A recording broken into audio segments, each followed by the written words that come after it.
Hey guys, okay, I changed my mind a little bit more about English class.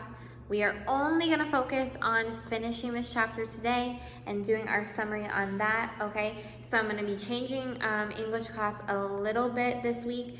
That yes, you have a video tomorrow, but then you also have a video for a project for Friday. So even though it doesn't say on your homework sheet that you have to watch a video, that you're just doing part 2 of another activity, you will have a video for Friday because we're gonna do something a little bit different. Because there's 3 things I wanna get accomplished this week, which is, yes, read the chapter, but also start a critical thinking project that we're gonna be doing. So it's not grammar, even though it says that it's grammar, right?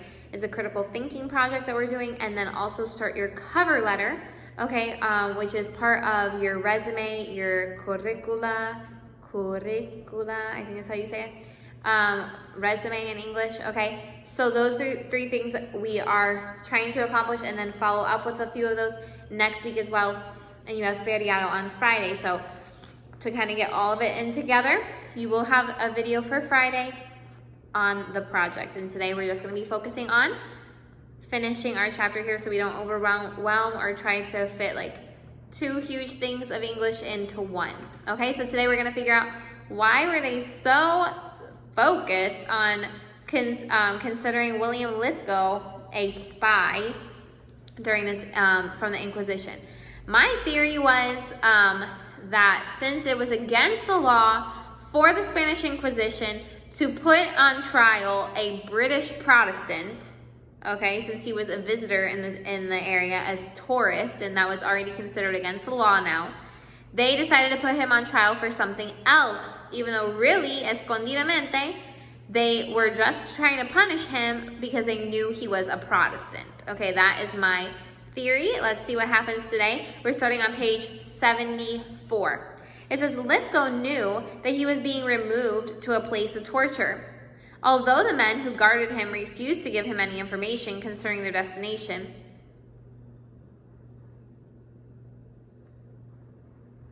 I already read this part, right? Anyway, I'm going to keep reading on this page. It must have been a terrible experience for this once strong and healthy Scotchman to know that he was being taken to the torturers and to be unable to struggle for liberty. To shout for help would, he knew, be useless, for the streets were deserted. At length, the coach stopped at a vineyard, some distance from the town, and Lithgow was at once carried into a press house and locked up in one of the rooms until daylight. Then, he was born. No, we read a lot of this. Hold on.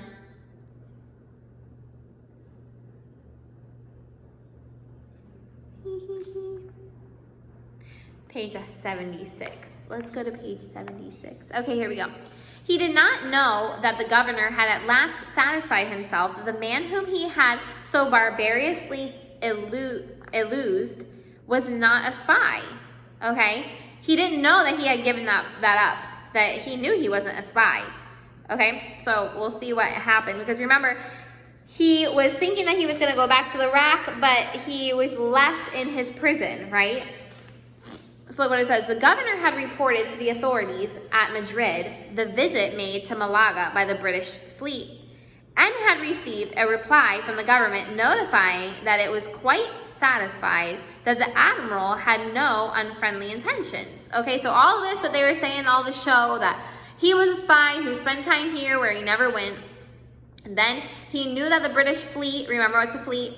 A group of ships, had come in to the port of Malaga so that they could cause problems, okay? And this guy knew about it, saying that William Lithgow knew about it, and that's why they knew he was a spy, because he spent time with the admiral there. Okay, he had already told the governor of Madrid that this had happened. The governor assured him that it was not for anything bad. He didn't need to be paranoid, thinking that somebody was plotting something against the town of Malaga, okay?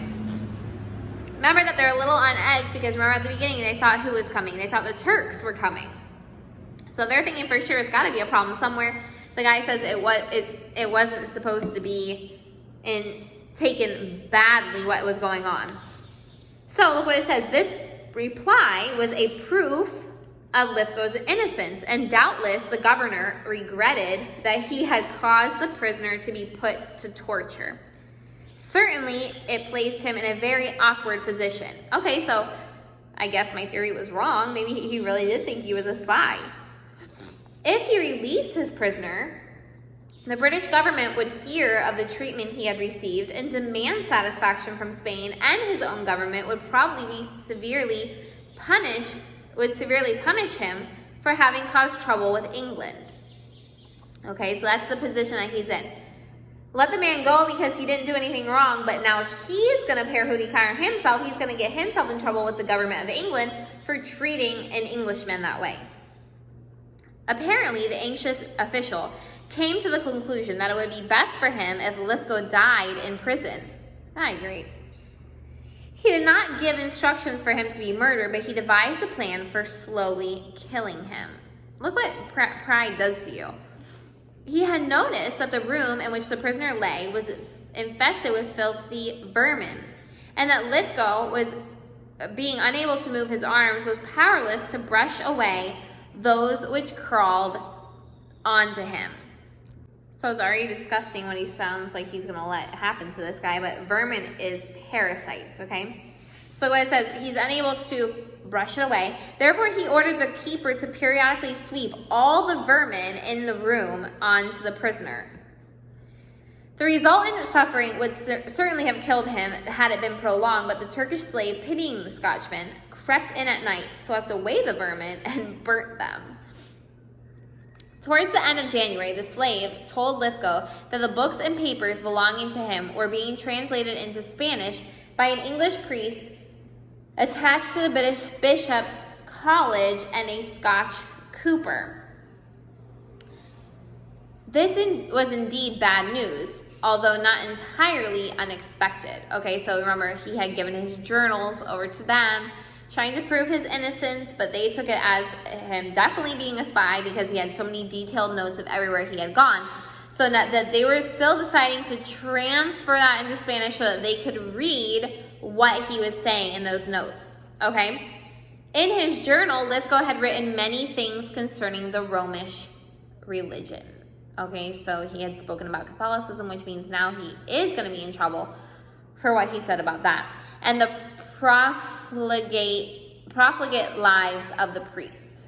He had studied Roman Catholicism in many lands and had criticized it in his journal. And he was well aware that there was much in it which would give the Inquisition a pretext for persecuting him. So yes, they could not publicly put him on trial, but they could make his life pretty miserable. He was therefore not surprised when 10 days later, the governor entered his room accompanied by the Inquisition and 2 Jesuit priests. Okay, so it did not start out as being against him for being Protestant, but now that they know he is, this is going to be a problem. A candle having been lit, the inquisitor began to question Lithgow concerning his religion. Although, knowing that the inquisitor would show him no mercy, he answered fearlessly that he was not a Roman Catholic and did not acknowledge the Pope's supremacy. Okay, so he did not consider the Pope an authority of his. He also reminded his questioner that according to the Treaty of Peace between Spain and England, the Inquisition was pledged not to interfere with any British subject. The Inquisitor then surprised Lithgow by admitting that he had been wrongfully arrested as a spy and had been tortured although innocent, but he hastened to add that all he had endured was brought upon him by the divine power of the Virgin Mary as a judgment for his having written calumniously of her blessed miracles of Loretta. It was by her will, he continued, that Lithgow's papers fell into their hands, and he concluded by urging him to repent of his wickedness and be converted. So he's saying, look, it's true, you weren't even supposed to be here, we were wrong, you're not a spy. However, all that stuff happened to you not because we were wrong, it happened to you because Mary is judging you for speaking against her. My son, one of the Jesuits said, as they were about to leave him, you deserve to be burnt quickly. But by the grace of Our Lady of Loretta, whom thou hast blasphemed, we will both save your body and your soul. They came again on the following day, but finding that Lithgow refused to be a Roman Catholic, the inquisitor lost his temper, abused him, and kicked him in the face as he lay on the floor. This was the last visit the inquisitor paid, but the two Jesuits came frequently and endeavored by arguments to prevail upon Lithgow to join the Roman Catholic Church. Even the governor urged him to become a Roman Catholic. Finding at last that neither threats nor entreaties were likely to make a convert of William Lithgow, the government had handed him over to the inquisitor, probably congratulating himself on having got rid of him. Okay, so now the governor feels great because even though he should have let him go, now he's there for a different reason. Even though they haven't said anything about this peace treaty, okay, between England and Spain, they're not recognizing that this is going to be a problem. First, he was to be tortured. The Inquisition soon pronounced sentence on Lithgow. Not allowed. First, he was to be tortured in the prison where he lay, and later, after the Easter holy days, he was to be taken secretly to Granada and be burned at midnight. Secretly, okay? His ashes were to be scattered in the air. Now, it happened that about a fortnight before Easter, a Spanish officer arrived at Malaga from Granada and supped one evening, that means had dinner one evening with the governor. Over their wine, the latter told his guest of the Englishman whom he had arrested as a spy and had tortured. He related how bravely the man had borne the racking and finished by mentioning that the Inquisition had since sentenced him to be burned to death at the stake. Okay, so here's the governor gossiping, I guess, about him. Chismeando, chambreando about this guy, right? About the fact that they had this guy, it was a mistake, but now the Inquisition has something against him that's valid, etc., etc. So here comes an interesting paragraph. It is not known what impression this story made on the guest. Okay, they don't know what the guest was thinking when he heard all this come from the governor. But his servant, who was standing behind his chair, was so horrified at hearing that an innocent man had suffered such cruelty that he determined to make an effort to set the prisoner free. How cool is that? That's very nice. Early the following morning, he went secretly to the British consul and related all that he had heard. Ha! So there you go. Finally, something that's going to bring this to the British. He could not tell the Englishman's name, he said, as he had not heard it mentioned, but the consul felt confident that the prisoner was Lithgow, for he had not sailed in the ship on which he had booked passage, and nothing had been seen of him since he came ashore from the admiral's ship. Interesting. The consul, after consulting the other British merchants, dispatched a messenger post-haste to his Britannic Majesty's ambassador at Madrid, with an account of Lithgow's torture and the sentence of death that had been passed on him. Okay, so they came to basically the representative of the British in the town of Malaga or around the area. Now they're going to send it to this ambassador at Madrid, telling them what's going on, okay, because the government is there to stick up for their people, okay? On receiving the information, the British minister promptly, that means quickly, laid the matter before the Spanish government and obtained a warrant commanding the governor of Malaga to deliver Lithgow immediately to the English. The governor was by no means pleased when he received this command, but he dared not disobey it. Okay, this is coming from the head authorities. And on Easter Sunday, the prisoner was removed from the dark room where he had spent so many weeks and was carried on the slave's back to an English resident's house. Remember, he has no idea why. Okay, he didn't know that this guy was helping him. The British merchants did everything in their power to lessen the sufferings of the maimed and mutilated Scotchman. And thinking that he would be more likely to recover if removed from Malaga, they sent a message to the admiral of a squadron of British ships which happened to be lying off the town. On hearing of the atrocities, that's the abomination, the horrible things, that had been perpetrated on a British subject, the admiral came ashore with a strong force of men to take possession of the invalid. Invalid is somebody that now can't function on their own, at least temporarily. The seamen were horrified when they saw Lithgow's condition and were burning to avenge him. Okay, so they wanted to take vengeance for him. As they for him, not on him, okay? As they carried him in blankets down to the boats, they kept a sharp watch on the Spaniards. And had there been the slightest disrespect shown to him, they would have avenged it there and then. Okay, they were mad, man. 50 days after sailing from Malaga, Lithgow was landed at Dartford on the Thames River. The sea air and regular food had strengthened him, but he was still unable to stand. On the day after his arrival, James I commanded him to be brought to Theobald's castle, and he was carried thither on a feather bed. The king was shocked at his condition, and after questioning him concerning the tortures he had undergone, gave instructions for his being sent to Bath at his expense. But he also ordered that he should be first taken to the Spanish ambassador in London, so that he might see the condition to which Lithgow had been reduced by the Inquisition. Okay, so they wanted the ambassador from Spain to see, look what your people did to this guy. The ambassador expressed regret at the treatment Lithgow had received and promised that the money taken from him by the governor of Malaga should be returned and that he should receive compensation for his injuries.